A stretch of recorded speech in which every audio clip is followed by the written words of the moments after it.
Wednesday Night Dash is over, but we still got plenty of real racing to talk about, and we had our fun race. We'll Yeah, go into that that. was fun. It was fun. It was a lot of fun. I'm not sure that would ever be a league, but we'll go No, into that here in a little bit. And as you can see, Eric and I are not by ourselves tonight. So this is FR Racing's Garage Talk. I'm DJ Flook, I'm Eric Richardson. And I'm Takato. and happy birthday, Taka. Thank you very much. Cheers to that. He was pre-gaming, yeah. This is like real race control. You're drinking cocktails while doing race control. Yeah, it was fun. I mean, it added to the Eh, oh shoot, what lap do I throw the caution in? Yeah, that's why I'm like, I gotta make sure you're still awake over there. That's like, Yeah, like lap I was sitting there 27. focused. I'm like, you still good? You're still good over there? Like, yep, ready. I'm like, all right. Here's what Yeah. I think we should do. Get a beer league The- where we throw a competition caution or red flag, break it up in stages, got to take a shot or a beer, turn off damage, and just let it be a total demolition derby. Stage 1, you actually race to the stage. Stage 2 kind of devolves at that point, and then stage 3 is demolition derby, who can get to the line with the fewest meatballs. beating the crap out of each other. Yes. That there is a on the iRacing League or Reddit or something. They're talking about beer leagues for racing, and there is a group that said what we do is we do a stage break, we pit, and then everybody had to be on a Zoom call with the camera open. It didn't matter if it was on your phone or your gaming PC or another computer, but you had to be on Zoom. You had to have your camera on, and on your camera, you had to chug a beer before you could leave the pit. And then you did the second half of the race after chugging your beer. Oh, that's awesome. And they had somebody monitor every person on the Zoom call to make sure. I'm like, that's not empty. I know that is not empty. Don't try to cheat. That would actually just be a lot of fun. Oh, and hello to Stadium Scene TV. We've got the you're watching Friday night. We're on our channel. Saturday night, the replay is over on Stadium Scene TV now. So done that for a couple weeks. Getting the show out there. So the fun. Speaking of fun racing, this has kind of become a tradition. We finish up our Wednesday Night Dash season, and we have invite everybody back who raced throughout the year to come in and do something different. Last year was a little more traditional. We did a GT3 45-minute Daytona sprint with 8 times clock, which ended up being the precursor for the GT3 season this year. And we redid that same race to close that season out. This year, And a little bit of a setup for the 24 hours at the time. it was too. That was also kind of a test for that. And I remember Hunter won the race and then got disqualified for turning around and doing his donuts before everybody else was done.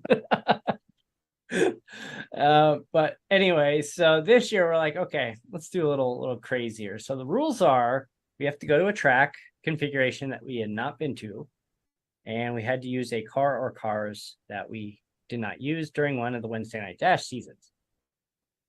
What did we come up with, Eric?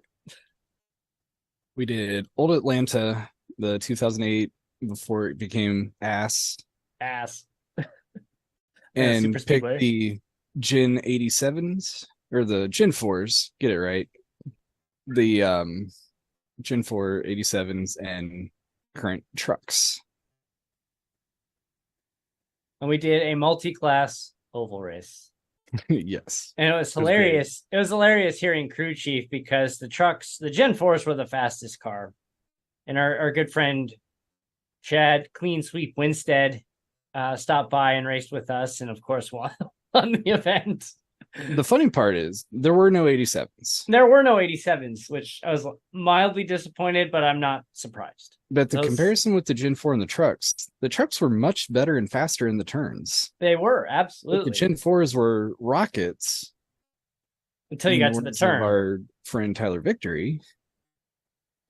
And just blew past you on the straightaway. And then you got about 20 laps into a run, and it was like driving on ice after Yep, that. bye tires. What did Hunter? What was his analogy? It was pretty funny. I forget what it is. I'll have to go back and listen. Felt like he was on the Polar Express. The Polar Express. Oh. That's right. But it's so funny. This race compared to most of our races, we have a little bit of chatter going back and forth. But This was good. some races are super quiet. We were talking and laughing the entire way. Oh, this was great banter the whole time. I loved it. Like, it's just the best part about it was there were 3 trucks. Everybody else was in Gen 4. The 3 trucks were Tyler, were Eric, and it was me. Yeah. And I just this is the second time I've driven a truck in this calendar year. I did a Kansas race and I did okay. I finished like 11 out of 20, 22, something like that. It was an okay run. But I just something on Atlanta, I was just way off pace and I couldn't figure it out. And every time I tried to push, I scraped the wall probably, I don't know, 10 times in 75 laps. But wait, who won the truck class? Point the other direction. Sure. Yeah. Point the other direction on my that screen. way. That's right. Winner. The tortoise wins. So Tyler, I don't know what happened. He decided he was going to stop for fresher tires. Yeah, he brushed the wall and then I was catching up to him and I got around him. And then once I got past, that's when he pit. Yeah, he pit and then he came out of the pit and he just totally ate it coming around turn 2. And I'm like, all right, I'm not going to finish last in the class. Okay, cool. And then we're about 8 laps to go. 70, I think lap 71. Yeah, so we're like, 5 to go. And all of a sudden I hear you and Ian, Ian's in the Gen 4, Ian Miller is like, oops. Yeah, he's going fast. I got loose, he got loose. Then I just got sailed into the wall. Then I tried to drive it back around. Ian also had a few cocktails before the race tonight. Yeah, he did. So Ian takes out Eric, and all of a sudden, here I come. I don't know. I think I half took myself out too, trying to correct it.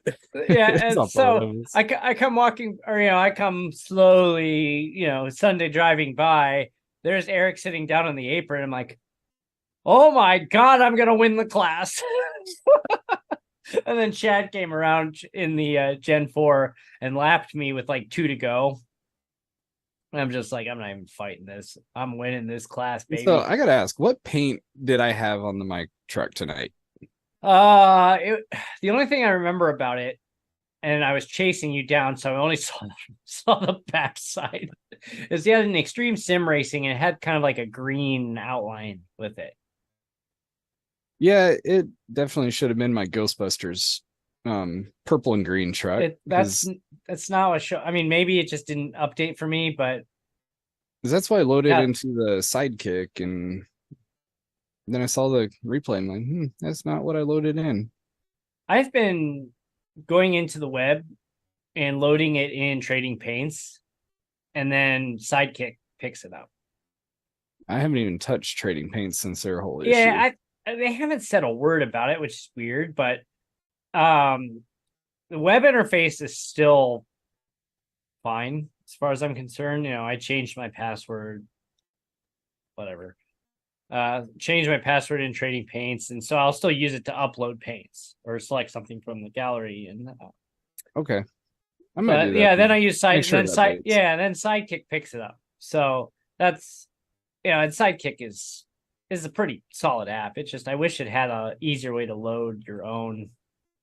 Yeah, I loaded it in and pulled it up on my cars, and it was there, and that's disappointing. Yeah, it didn't do it for on my side, so it's okay. We're always shouting out our friends at Extreme Sim Racing. Yeah, I had the extreme sim racing truck then, and and I'm like, you know what? This is the cheesiest win you could possibly get. Where it was, yeah, this is like Cal Naughton Jr. and Talladega Nights stuff where it's like, yeah, here you go. You were ahead when everybody else wrecked. Here's your trophy. And I'm just like, you know what? This never happens. And I went and I ended up doing burnouts. Yeah, I saw that. I'm like, I don't care. I won the class. I earned this moment. As cheesy as this is, I'm taking it.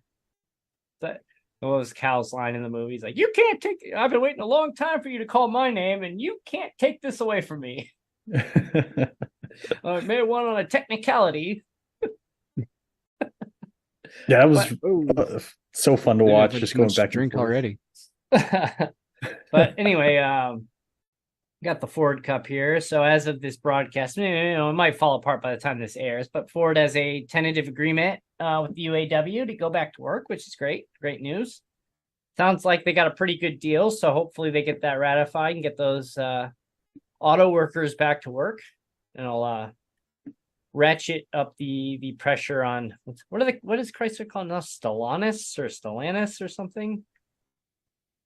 I honestly had no idea until they went on strike, and it's like, yeah, Ford, GM, and Stellantis. I'm like, what the hell is Stellantis? But apparently that's what Chrysler's parent company is called now.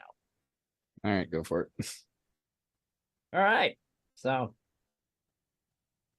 Behind closed doors. Behind closed doors. Oh yeah, I forgot to mention that.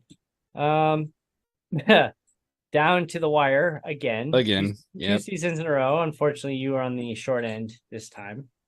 Yeah, I was telling Taka before you got on here, I drove that last lap wrong. And Derek made a great move, got to the inside, and that was it. Oh man, I had at the beginning, there was kind of a pile up where there's just kind of nowhere to go. And I don't know. I think Hunter kind of got loose, and then Brian locked up and bounced off the walls, and then I plowed right into the back of Brian.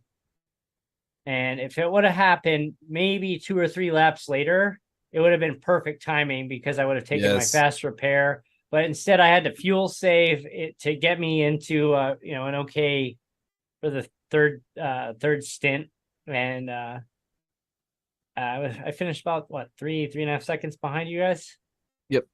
I did lead 16 laps though, thanks to that alternate strategy. So it's been a good week for me. I don't know about you. No, congrats to Derek. Yeah, man. Derek What a was racer. Really good. Yeah, man, he was explaining when Phoenix, like he just obliterated me at Phoenix.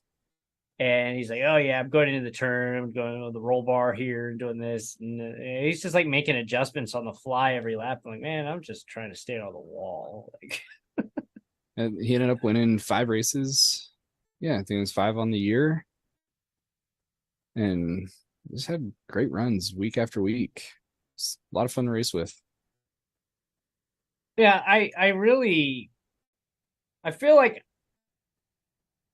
sitting down with Justin Yee for the ARCA coaching made a huge difference just in general for me. The other thing I made an adjustment on that helped, not tonight, but I mean, yet I ran a terrible race.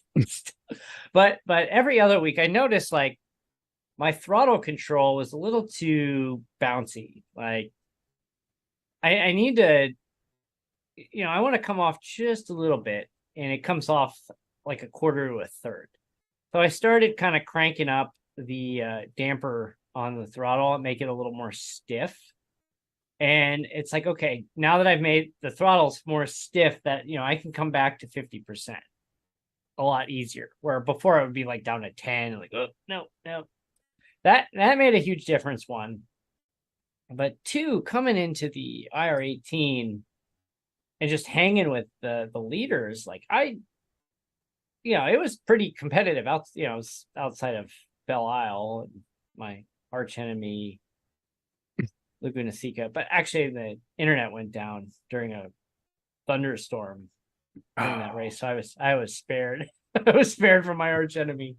It's just a lot of progress was made this season. I'm really, really thrilled about that. A couple fun things with the race Tuesday.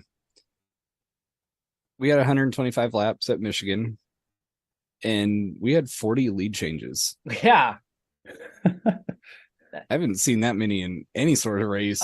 40 lead changes. But the other thing with Michigan too that I noticed, I didn't, for the first probably 10, 15 laps or so, it was kind of hold your breath at times, because you get into the slipstream, you're in fifth gear, you punch it to six, and all of a sudden you make these monster runs past everybody. And 1 minute you're in last place, sitting fifth, sixth, whatever it was. Next thing you know, you're like leading, you're back in second, and it's just like you just made these monster runs in a very short one lap distance. I think I punched it and passed 2 cars in one turn to sail out to the front. One thing I want to notice after on the fun race tonight, Ian got black flag for speeding in the pits, had to drop to the end of the line. And we're coming around, he's in a Gen 4 car. So Eric and I are kind of not fighting it out. All of a sudden I look in my mirror and I'm like, oh no, here he comes. And he comes in, and under New Atlanta rules, he would have had to give up the position because he kind of tucked under the line a little bit, or where the line is now. But we're going into turn 3 of our first green flag lap of the second stint. And it's like, he's going to do us 3 wide. I'm like, you know what? I'm just going to sit back a little bit and slide in behind Eric. I'm not going 3 wide on cold tires. I was fully planning on going 3 wide. I'm like, nope, not doing it. And yeah, you should have seen the restart at the beginning. Tyler actually pushed Chad at the beginning because Chad was going to start in third, because he's like, I'm not doing it with cold tires. And I was watching the lead, and the green flag dropped, and just watched Tyler just woo, and it's like, oh shoot, nice little tap apparently. The other fun thing with the race Tuesday, with Hunter actually taking pole, that took a point away. Then I had to lead. Oh yeah, because you started second, didn't you? I think I was third or fourth. I really didn't have a great qualifier. So the final result was 44 thousandths of a second. If we had switched that to where I won and Derek got second, we would have tied for the championship. Hunter was the spoiler. That would have been weird. Like, what do we do? Tiebreaker. Rock, paper, scissors. Well, the fun thing is with the setup, we take ourselves out of the winner's prize, so it would have been just gone over to Derek. Oh, you started fourth. Yeah, I think you were ahead of me too. I did, yeah. So Hunter ran a 32.6. Derek was a 32.633. I was a 32.663. You were a 32.667. And Brian was a 32.804. That was close. Yeah, the top 4 were all within 66 thousandths of a second of each other. And we just need to get the numbers up on that league. It's like, if you're listening, we can't broadcast it, but good God, stop being narcissist. This is fun. Yeah, if you're listening, you want to come out Tuesday nights and just beat down doors on cars that don't have doors. This is your spot. If we could get 10, 12 just consistent drivers, the racing has been tremendous. It's been phenomenal. Like, way better than anything I've done in a Class C race. There's been 2 seasons, 2 series championships that literally come down to the photo finish at the last race. How many races are we less than a second for a finish, and maybe 3 and 4 cars in that? Side note, ARCA this week is at Scuba. To scuba is that how you say it? I don't know. The one that starts at TSU. That's such a weird place. Will not be driving that one. No. I barely want to do a Formula V at that place, and an ARCA car, no thanks.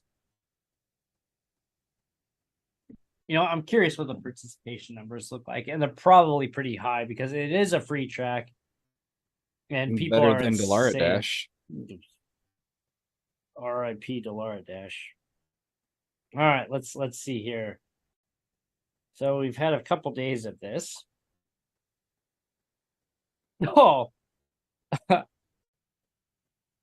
yeah, we've had on average. The minimum we had some early mornings where it was like 12 or 13 cars, but during main part of the day in the US, there's 2 or 3 full stints of of cars, including there's only 2 last time. There was 18 and 16, and then there was 23, 21, and 22 in the one that ran at 6:45.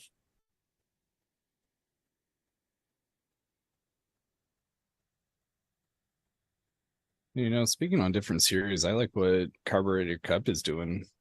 They're getting a lot more variation rather than just varied it 4 up. tracks. Other than Charlotte, Daytona, iRacing Super Speedway, Michigan. Those are the 4 that ran. Yeah, the Carb Cup schedule is great. It's at Auto Club this week. I have to jump in some of those. They put Texas in there, which okay, Texas. They're doing back-to-back iRacing Super Speedway. You're gonna cave and get iRacing Super Speedway, aren't you? No. It's the stupidest track ever. 3 mile. It's a 3-mile track with 4 or 5 lanes, and I actually finished second in a Carb Cup race there once, just strictly because of pure stupidity on other people's parts. But can you imagine if you got like 20 cars and you had like 5 lanes of 4? Oh, that would be just like nope. But like I want to know what the banking on that is, but it's like what's Daytona like 30? 32. Yeah. No, they're 33. Talladega's got to be Dega's 32. 32. Yeah. I think like Bristol's iRacing 36. Yeah, iRacing Super Speedway might be like 35, 36. It's ridiculous. Like this is, I know it's not a real track. Someone said, "Oh, they should really build this." Like, no, they shouldn't. No, that should it is never. Not safe. It should never see the light of day ever, even in a video Bristol. game. Yeah. Yeah, Highline will be at Bristol this week. That'll be fun to watch. Yeah, good friends over there at Highline. Yeah, good friends with Kendall and Chad and a couple of our drivers run with them quite a bit. Colton didn't race this season with them, but he has in the past. Yeah, it's crazy with Colton. He runs up front every week in our league, and then he goes into the Highline League and he's like 20th. It's like, oh man. And they're that is a talented group, very talented group. Mm-hmm. No, I'm almost half considering maybe jumping in and joining their truck series, but it runs on Tuesdays. I thought you were talking about moving BCD to another night. Yeah, we need to check out with the group and see if something might work. I'd be cool with a Friday. Yeah, if we go Fridays, then I'm going to lose a lot of days. But if I'm running something else during the week and I'm picking up the C-Series races, I might be okay with that. I think you'd get a lot more people if you did it on Friday or Saturday or even Sunday night, to be honest with you. It's something that we can look at. I do want to check with the group that we have. Yep. We got a good group there. We got a fun set that's running with us. So if we can maybe find something a little bit different. Put Milwaukee on the schedule. Yeah, I need to start looking at that. Season's over now. Gotta get some fun races in there. Speaking of races, Formula One was at Coda.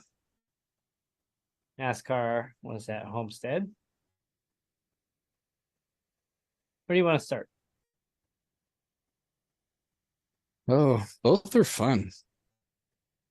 Let's get to the Formula One. We tend to talk that one first, and we'll finish up with NASCAR. So let's see here. We have a sprint weekend. We have everyone complaining about the sprint weekend, which I paid zero attention to. Who won the sprint? Was it Max? I have no idea. I don't even remember. Actually. All I know is 2 drivers were disqualified. Yeah. Which was wasn't it pole and second place were disqualified? Yeah. So LeClerc and Charles Leclerc. He and Sir Lewis. Isn't it hilarious? Like I almost forgot. Like they put a wood board. You got these cars. They spend hundreds of millions of dollars a year, and they put a wood board underneath these cars. Like, come on. And the disqualification was the board was a little too thin. Yeah, it just basically means their cars were too low and skidding the ground, and they measure the board. There was an interesting point made that it's like they randomly select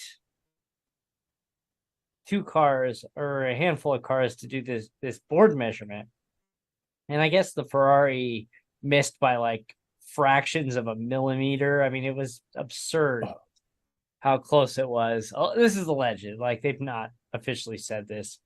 I don't know how much Lewis missed by, but he lost his second place. I mean, he might have caught Max had he had another 5 laps or so. Maybe even 2 laps. Max was complaining about his brakes all race. Yelling at his engineer, "Stop talking to me when I'm trying to brake."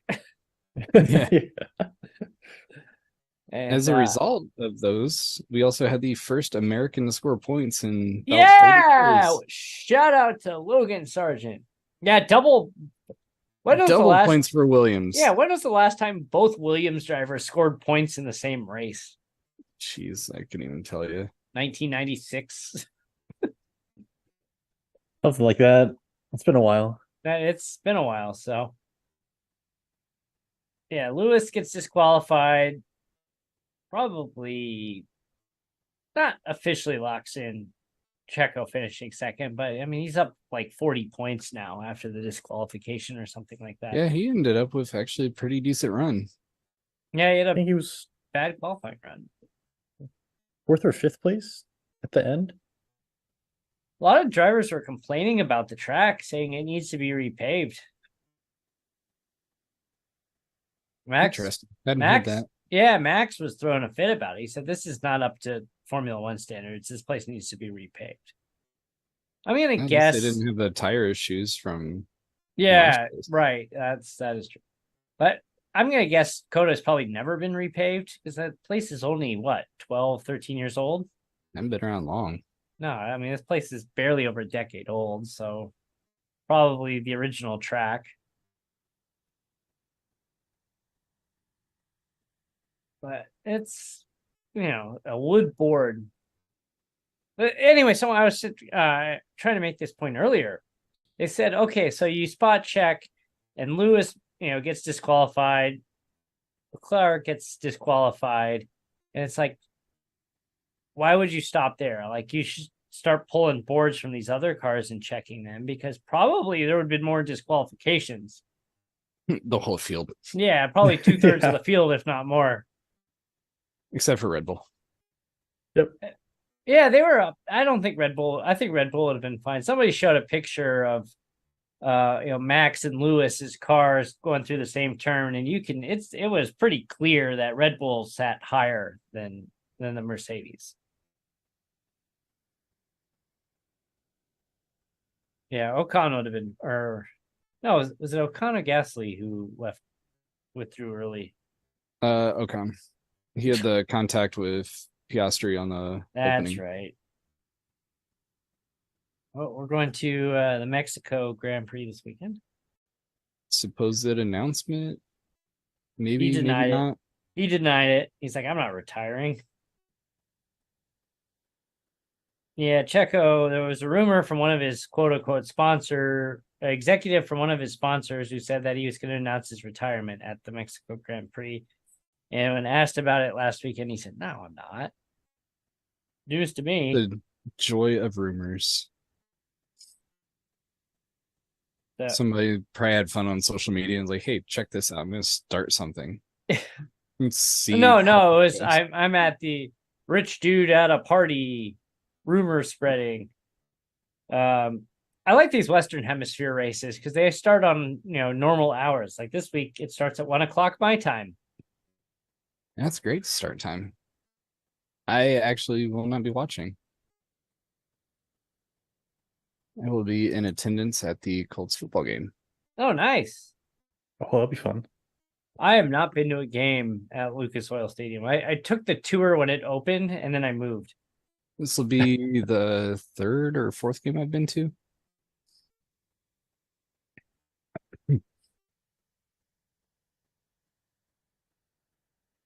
Do you know there's a new movie called Ferrari coming out this winter? Oh, interesting. I didn't know it. Yeah, Adam Driver. He was there promoting the U.S. Grand Prix. I think I've heard about that.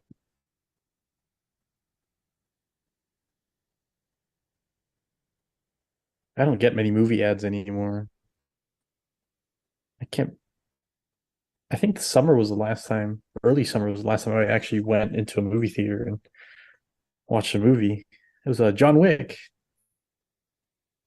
Hey, I went to the movies recently. You know what I saw? I saw Paw Patrol. I heard that it wasn't as good as it should have been. The Paw Patrol one? Yeah. It was pretty. I mean, this is a movie for 4, 5, and 6-year-olds. And so it's like when you hear like adult movie critics ripping a movie that was made for 4, 5, and 6-year-olds, I'm just going like, you know what, you should just shut up. Like, this is not made for you. Someone was complaining about the movies, like it was an infomercial for a bunch of toys that kids are going to ask for Christmas and their birthdays. It's like, well, no shit. Like every children's movie is an infomercial for the round of toys that come out. Like, where have you been? Like, come on. Like toys, yes. Like kids' movies, toys. Like, duh. It makes sense. Hey, but it makes it easier for Christmas shopping and birthday shopping. It's like, oh, I know exactly what they're going to want. And the funny thing is, my kids love Paw Patrol, and they were starting to lose interest in it.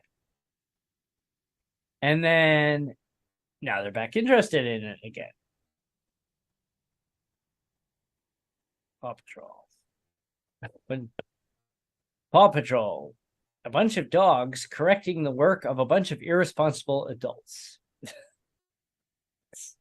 Hopefully it inspires a new generation of kids to be more responsible than us. I don't want to be responsible. Yeah, it's like the Paw Patrol is like a kid who's like 12 leading a bunch of dogs. And you have these, you have the incompetent mayor, and you have this kid who always gets himself in trouble. And you have this guy who, runs a farm, some farmer. You got a guy who runs a deli. And it's like, oh no, my deli is on fire. I got to call a dog to come put the fire out because I'm an idiot. That's a pretty accurate description. Paw Patrol. Hey, but if it entertains kids for a couple hours at a time, it does. It does. I mean, it's a good cartoon. The first movie was really good, I think. I think it was actually pretty entertaining. My kids also for a while were really interested in Peppa Pig. And Eric, you're going to be closing in on that here relatively soon. So here, let me give you this warning here. As somebody who's now experiencing the direct result of kids who watch Peppa Pig, is Peppa Pig and her friends are a bunch of troublemakers. Yeah, they are. And I kind of think not only does at least one of my kids speak with a British accent when she says certain words, thanks to Peppa, she also is out there like causing trouble. And I'm like, this is Peppa Pig's fault. Stupid pig. Anyway, now they're into Bluey. Everyone loves Bluey now. I've never heard of Bluey. So it's on the Disney Channel. Yeah, it's on the Disney Channel. No, wait. Is it? Yeah, it's Disney. It's an Australian show. And it's actually kind of funny. It's this family of these dogs from Australia, and it's actually a pretty good message because it's like not only is it like entertaining for the kids, but it's a reminder that like adults generally take themselves too seriously, and that it's okay as an adult to have fun, which is what we do on a weekly basis here. We're having fun. What's this fun you speak of? Yeah, right. You can have fun. You can act like an idiot to a reasonable extent. And it's good. It's pretty funny. And what's hilarious is the guy who does the voice of Bluey's dad apparently was a punk rock band singer in like the late 90s, early 2000s before he became a voice actor. And so people are finding these songs and music videos from his band and playing them. It's like all I hear is Bluey's dad. It's like Bluey's dad is singing a punk rock song. But yeah, it's good stuff. I enjoy it. I think it's funny. Kids like it too. That's what matters. Yep. NASCAR. Hey, here's a wild thought for you. What do you think NBC is going to spend a lot of time this weekend talking about at Martinsville? The one thing that NASCAR banned.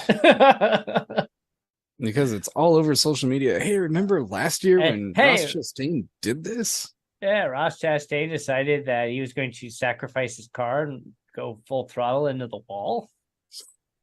And it's hilarious that NASCAR promotes it itself, yet they banned it. My favorite video that came out of all of that is the reaction of the other drivers and spotters. And they played that one this week too. And Chase Elliott's like, what the hell? I saw that one breaking. You just see a car flying by you. Yeah. And look, Joey Logano and his spotter just laughing on the radio, like, oh my God. Man, NASCAR takes the fun out of everything. Come on. I mean, that could have gone so bad if he would have come off the wall. Oh, it could have been awful. Oh man, that could have been really, really bad. It just because it wasn't, and because it ended up putting him into the last four. But the one radio we did not hear was Denny Hamlin, who he bumped out because of his move. Race Sunday, kind of bland. Yeah, it was. You get in, run single file across the very top of the track, and that's pretty much it. The Xfinity race, Dale Jr. took out his car he owns. That's fun. Did you see that? No. Yeah, he put Josh Berry into the wall. And they play the radio, and Junior's like, well, that sucks. Yeah, boss man puts his own car puts his own car that he owns into the wall. So Christopher Bell wins, does not have to win to get in. Called that. You made it. Yeah, you had that one. 2 for 2. I'm 1 for 2. I don't know. I mean, let's see. I mean, a lot can happen. Martinsville gets pretty messy. I think Byron's looking pretty good. I think he's got a 30-point gap. Short of him getting he's got a 30-point. Blaney's plus 10 in fourth. Blaney had a fun post-race interview calling a fellow driver a hack. That driver being Denny Hamlin. He was currently tied with Truex, 17 points out going into the race. And both of those cars broke at Homestead. Yeah. Yeah, they did. And Chris Buescher has got a win status. He's 43 points out going into the last race. So it's win or you're done. Yeah, it was my dark horse to get in. He didn't have a great weekend. The Denny Hamlin quote from his podcast? No. And part of his explanation. No, but I kind of know where you're going to go with this. So I found it.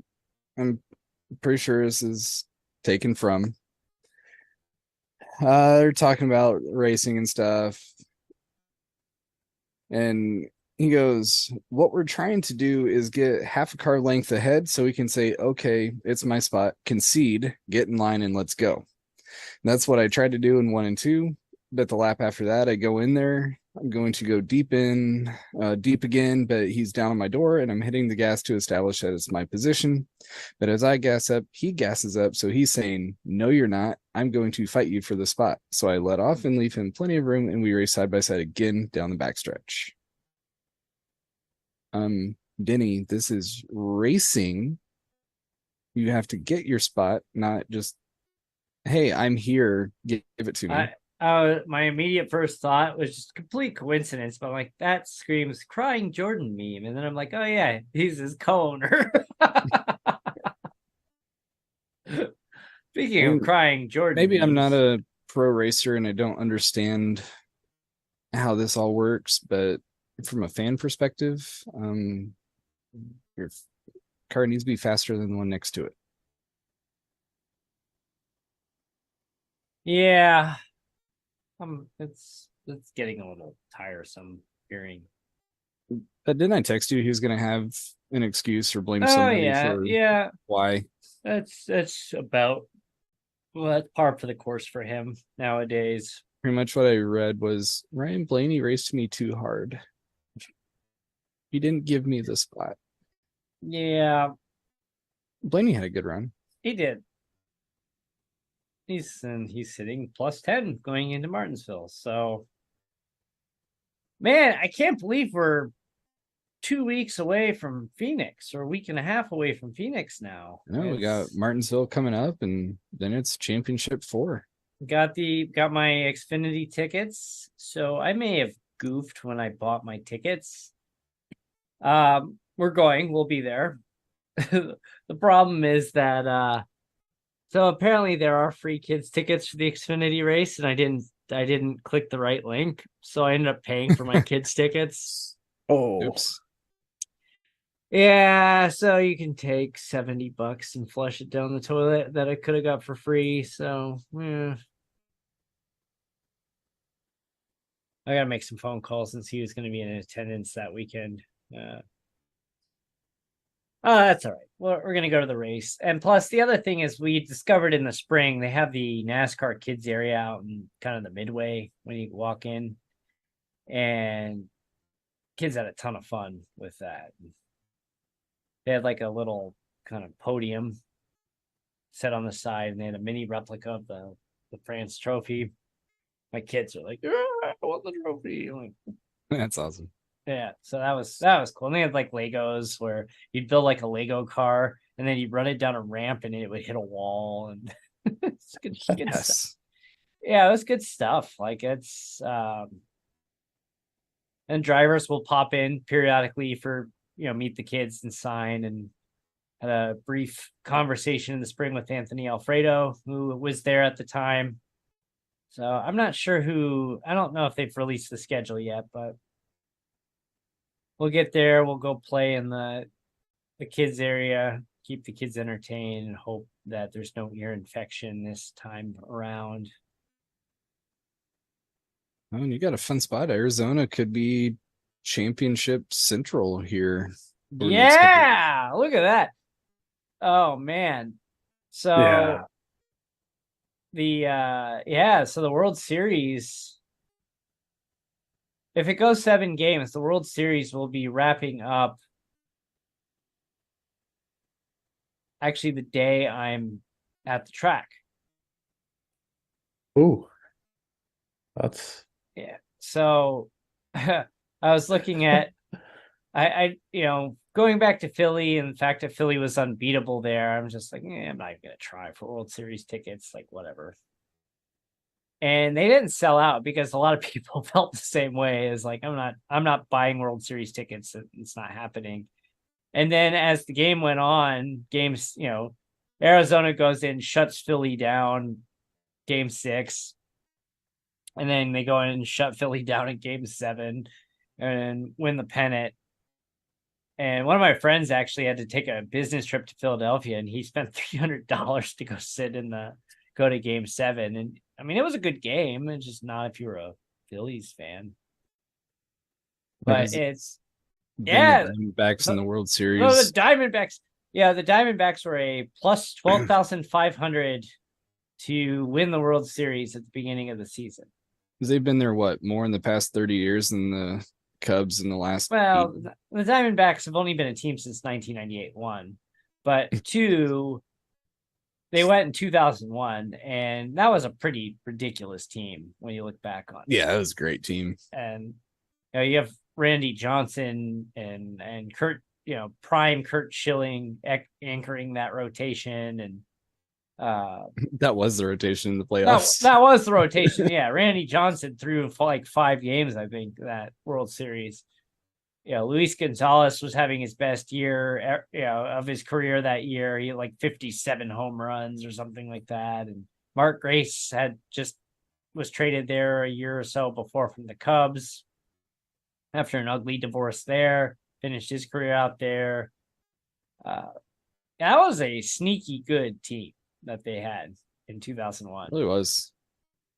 And well, I mean, they won the World Series. They took out the Yankees, and that was not right after 9/11, and George Bush had that first pitch that he threw at Yankee Stadium there. He just came out there and threw a strike off the mound, and it was the best presidential first pitch ever. They interviewed him about that some years later, and he's like, don't bounce it. Don't bounce it. He's like, the whole time I'm walking out there, don't bounce it. Don't bounce it. Then he throws a strike. But yeah, Diamondbacks in the World Series. How about that? Who would have thought? Not me. And Diamondbacks and Rangers. If you went back in March and said the World Series this year will be the Diamondbacks and the Rangers, go buy yourself a lottery ticket. Yeah, or you would have been like, okay, let's go with the nice. Let's go with the nice people in the white jumpsuits. They'll take you to a place where the Diamondbacks and the Rangers will play in the World Series. Oh wait, no, those 2 teams. But yeah, it's the Super Bowl was in Phoenix this year. The Suns are gonna have a good team. The Diamondbacks are in the World Series. Like, what's going on? This shouldn't happen. Must be the weather. Yeah. Which is finally starting to cool off. I think that hot air came up to Michigan. Oh, yeah? How bad was it? 60? We warmed up to 75. Oh, 78? 75. Yeah. Yeah, 70s yesterday. It was only 84 a couple days ago today. The Detroit area got up to like 82, 83. Eesh, so that's pretty warm for this time of year. I'll take it over the weekend where it was like 40 degrees and maybe a chance of snow, and I'm like, I don't want snow yet. I'm ready for it. Bring it on. Yeah, 70 degrees was a little too warm. Our next 10 days are going to be in the low to mid 80s. I'm like, I can live with that. Yeah, that's nice. I miss that weather. I really do miss the weather. I do prefer Southern California. Their highs aren't as outrageous as Arizona. Yeah, I mean, it's The temperature range in San Diego is 67 to 72. That's it. Nope. It's perfect.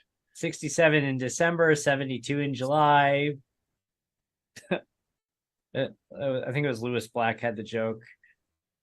The world's easiest job is weatherman in San Diego. And it's like, all right, we're going to go over to Bill in the San Diego Weather Center forecast. How's the weather? Nice. Back to you. That's it. That's all you need. That's about it. Until I come back home and then the hurricane hits. Yeah, that was second week of December and it rains. Yeah.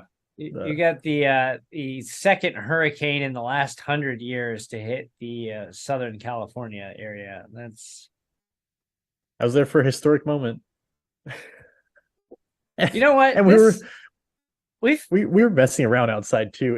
It didn't hit us. It missed us. It went further inland than it was supposed to, which is nice. They talk about, like, off topic here. They talk about, millennials are these entitled slackers and everything. It's like, you know what? We've been through some stuff. Like, we haven't had a world war yet.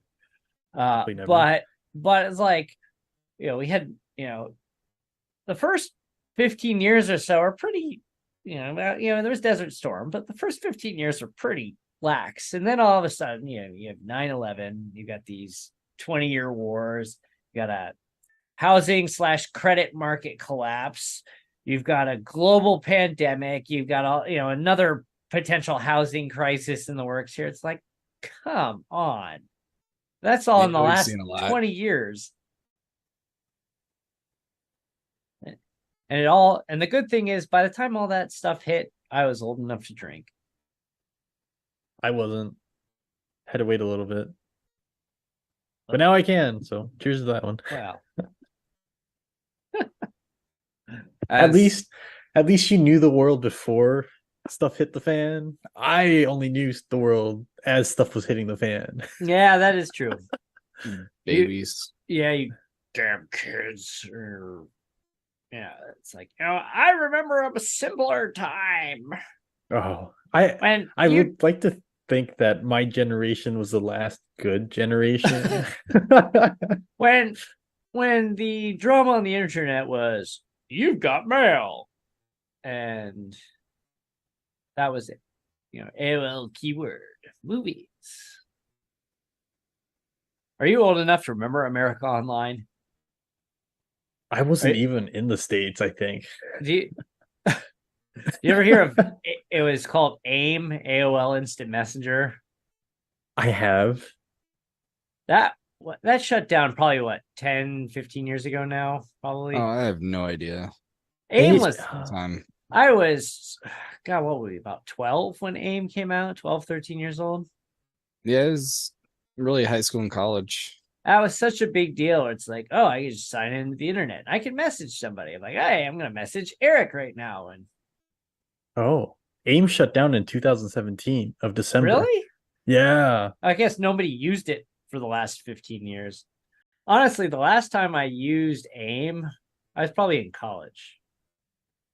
Yeah, it was college. And then it phased out, I think, when I left. Yeah, it phased out. Some people used the Google. Google had I'm sure. Maybe MSN Messenger was the other big one. I never used that.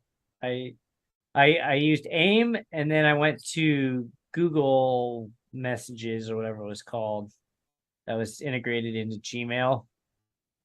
Oh, I remember that. There was always that chat that popped up. Yep, that was it. And then after that, it was just text messaging. Good old text messaging. You haven't lived until you had to go through dial-up.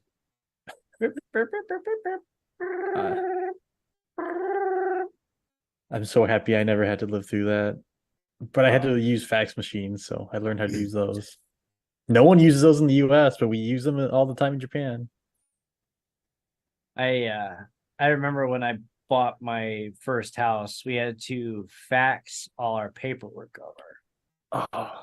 It was like they didn't have e-sign. Yeah, I mean, this is like, I'm making it sound like I'm 50 years old. Like, no, this is like 2011 that this happened. We had to pull all our like bank statements and tax returns and fill out these forms, and we had this like 50-page document, and we just like you have to fax it to the bank. So like, you know what, whatever. I print off everything. I've got this, this stack that's like this thick. Go over to FedEx office. I'm like, fax this for me, please. And they're like, that'll be $36. I'm like, $36. I love DocuSign. Yeah, it was so much easier the second time around. We were moving out to Arizona, and I remember we left on a Saturday. Like, I quit my job at my old company on a Friday. Saturday at noon, I had a U-Haul to the back of my truck, and we started driving from Illinois to Arizona. And we stopped in St. Louis the first night. The second night, we were in Oklahoma City. And the third day, we're driving from Oklahoma City to Albuquerque. And we get a call in about Amarillo, Texas. Like, you've got 3 offers. And we're like driving and talking to the realtor. And we decided to accept the offer on one of them. And we DocuSigned the paperwork in our hotel room in Albuquerque. So we weren't even in Phoenix yet, and our house is under contract. And sale didn't go very smooth because the buyer had some unreasonable demands. But I remember they sent over their demands after the inspection, and they basically they wanted us to like replace all the trim on the first floor of the house, or like paint it all to match. Like, no. Yeah, they wanted to do all this cosmetic work. I'm like, no, do it yourself. You don't do cosmetic work on a inspection. Yeah.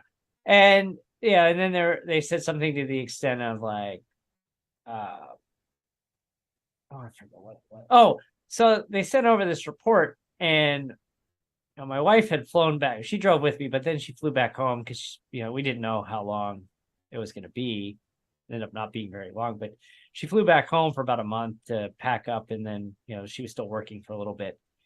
And so we're on this 3-way call. I'm in actually the concourse at Chase Field yelling at my realtor because it's so loud at the ballpark. And I'm like, no, we are not doing that. And I said, you know what? You can tell them if they don't knock that up, I'm ripping the contract up. And I don't care about the stupid payment that they put down. Chase Field, we've gone full circle. Yeah, we did. Martinsville this weekend, Mexico Grand Prix. About it. Yeah, no races to look forward to with BCD or WND, but keep an eye out. We'll have schedules coming up soon. We'll have schedules soon, and we'll do some, some open racing, get on the stream. Hey, you had a good Wednesday night. You had some good analytics on Twitch. You didn't do the multi-stream, though. But no, I got to play around with that. Make sure I know what I'm doing and get running. So Twitch loosened the rules so we can go back to multi-streaming again. We're a Twitch affiliate, but under the old rules, you could not multi-stream when you were a Twitch affiliate. Now you can, but you can't go, hey, come over and check out my YouTube channel while you're on the multi-stream. Yeah, it's all right. Whatever. I wasn't going to do that anyway. So just triples our exposure for these live streams. So that's good for us. And hopefully help with some of our both YouTube and Facebook exposure there. Hopefully, should be good. Hopefully, though, one of the things I guess I can announce next year when Wednesday Night Dash comes back, not only will we be on Facebook, Twitch, and YouTube, but we will also be on Kick. So that'll be a fun new addition. Entering a new world. Yeah. So aside of that, that's really about it. Taka, again, thanks for stopping by, and again, happy birthday. Although it's thank you very much. Probably not your birthday anymore now. No, not quite. It's the recording is cut over into your time zone, so We need to do some, Eric. We need to plan out some. We should still be able to get the same stints, especially if we do like Class C open wheel. Yeah, it should be good. We need to do more of those. We get into the same open race and get some of those out of the way. I realized tonight, like, this is the second time I've been in a truck this year. I need to get some more. I'm gonna do some more ARCA, but I need to get back in the truck. And I need to do some... Been in a few times. I think I've decided that for my open sessions, I'm gonna do ARCA, I'm gonna do truck, I'm gonna do IR18, and I think that's it. I'm not gonna mess with any road racing for now. I'll probably do Xfinity over ARCA, and I need to get some road in. I just not ready for the Xfinity. I don't think it's a fun car. I like it more than ARCA. Yeah, it's just, I don't know. ARCA is typically in the past been kind of toxic, which is one of my pet peeves of iRacing. Is that it's like, dude, chill. It's iRacing, playing a video game. We're here to burn off, some steam, not by cursing out each other. Of the fun people. On that note, hopefully next year this time I'll be racing with you guys. So. Yes, you gotta get your wheel stand. I need to buy the stand. I'll probably get it from Extreme Sim. Not probably, you will. Yeah, I the goal is Black Friday deals, hopefully I can find something on Black Friday or Cyber Monday. I'm sure they'll have something. They've in the past had some specials last year. The one thing I made the mistake, and I wrote about this in my blog post where I switched to the wheel stand over here. I tried to get away with a $75 Amazon stand, and every time you turn, the stand would like go like this. Every time you turn left, and just like it was making me nauseous. I'm just like, this is no, like this thing's terrible. It was not worth $75. It's a 3D thing. You turn and you feel like you're turning with it. Yeah, and I'm gonna be thrown up all over my racing wheel. Not doing that. So no. I didn't, because you have it now.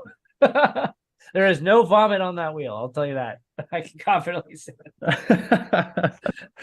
But moving to the SXT V2, with my limited space in this room, was a wise decision. Now that I have my monitor stands, I've got this clean install over here, and it's great. And I got my bucket seat that I turned into an office chair, which I'll be writing about now we're in the off season. It's been a lot of fun. It's just, I feel like now that I'm in like an actual like racing seat, I'm like, this feels more real now versus sitting in the old like desk chair. But yeah, Eric, you're still on the kitchen table chair, aren't you? Yep. I will be more than happy to test out anything and offer my feedback. It's put a couple mounting brackets on just a normal chair base, and you've got yourself a chair. I was worried about the weight of this chair being like making this thing top heavy, but it's not a problem, not at all. This has been great. It's a pretty entry level bucket seat, but like guys actually race in this chair. Like I could put a 5-point harness on this thing if I wanted to. So you never know when you're working at your desk, there's something might crash through your house. Yeah, buckle up for safety. Gotta watch out for hurricanes. That is true. frracingonline.com. At frracingonline on social media. Again, if you can't see the show Friday, you can check out our replay Saturday on our channel, or you can watch it Saturday afternoon on Stadium Scene TV. Taco, again, thanks for stopping by. Thanks for having me. Always a pleasure. We'll see you again soon. Yeah, we'll see you next week as we hype up my Phoenix weekend. Woo! Take care, everybody.